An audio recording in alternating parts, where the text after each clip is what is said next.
Good evening and welcome to News Center 1 at 10. I'm Brittany Sheck. Adam has the night off. The U.S. Supreme Court today upheld President Obama's health care reform law. The court ruled the most controversial part of the law that will require Americans to buy insurance is legal and constitutional.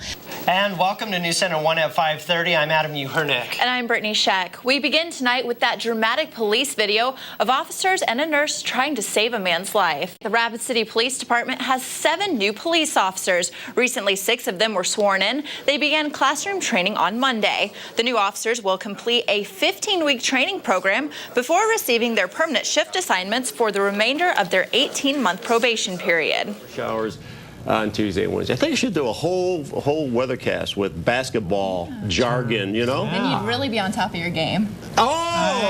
High five, yeah, very good. The Christmas lights will go every Friday, Saturday, Sunday for the next 3 weekends. And then on the 17th, we'll be open every single night through the 31st. Okay. Well, it's absolutely beautiful out here, and the weather is much nicer than it's been, so make sure you stop out just as soon as you get a chance. Back to you, Krista.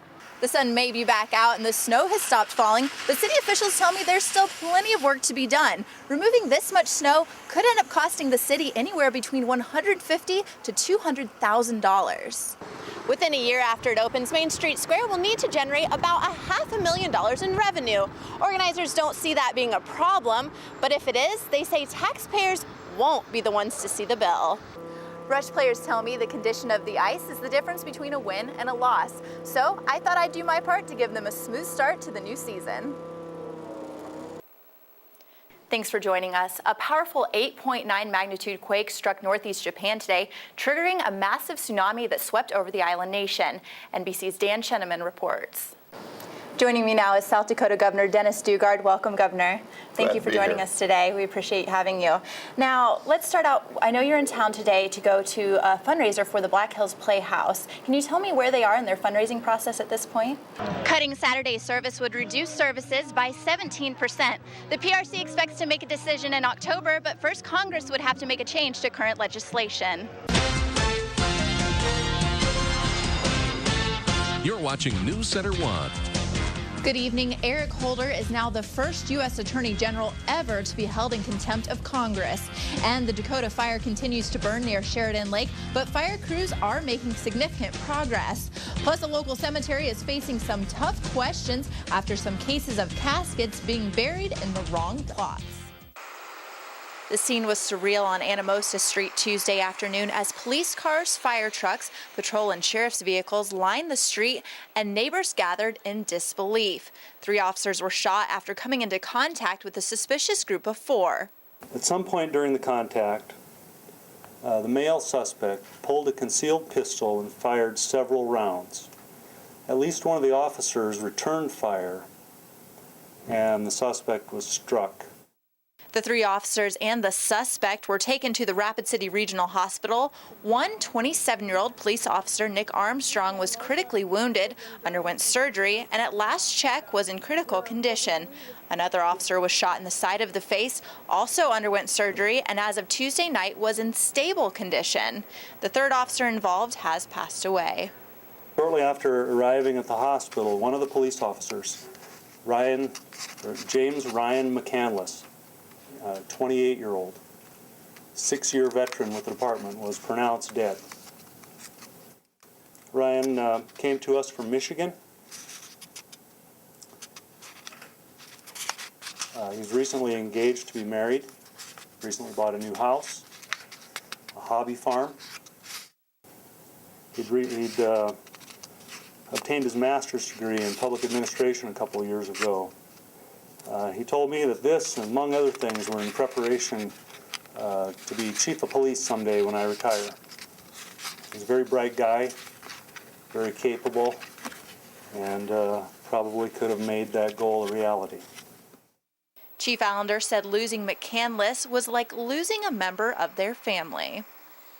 Ryan paid the ultimate price today. These officers are heroes. I would just ask you and the rest of the community to honor them. Meeting Mickey is a dream come true for many children, and for one Box Elder family, they were able to do it VIP style thanks to the Make-A-Wish Foundation, which grants the wishes of children with life-threatening medical conditions.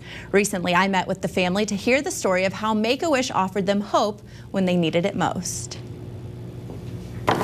So we went from this being the reality of the journey and of chemotherapy to this being the reality of Make-A-Wish. Walt Disney World is known as the most magical place on Earth, and after spending a couple of years supporting Noah while he was in treatment for leukemia.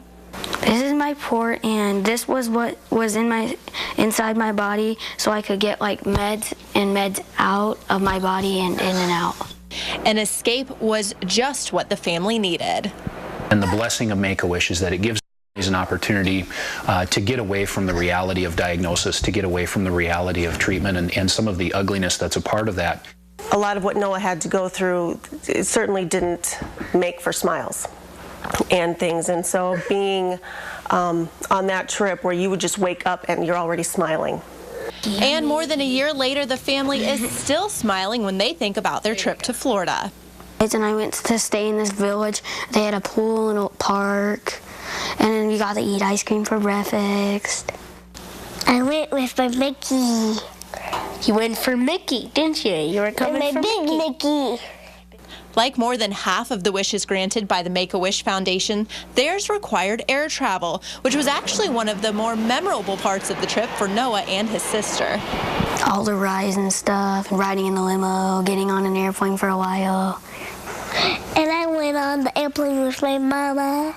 Each trip comes at the average cost of more than $7,000, much of which is airfare. But now the foundation is working to grant even more wishes through the Wishes in Flight campaign, which encourages people to donate air miles. Anyone that can donate air miles, it's much appreciated, and it makes those trips that much more possible. A chance to bring families together and help them to escape reality. So it was one of those exciting, hopeful things that we could do and look forward to. It's the trip of a lifetime. It's the dream of a lifetime for many families to be able to go someplace like that and do the many things that we did. To donate your air miles now and help make more wishes like Noah's come true, just log on to our website at newscenter1.tv, where you'll find a blue Make-A-Wish link on our homepage to the South Dakota chapter of the Make-A-Wish Foundation.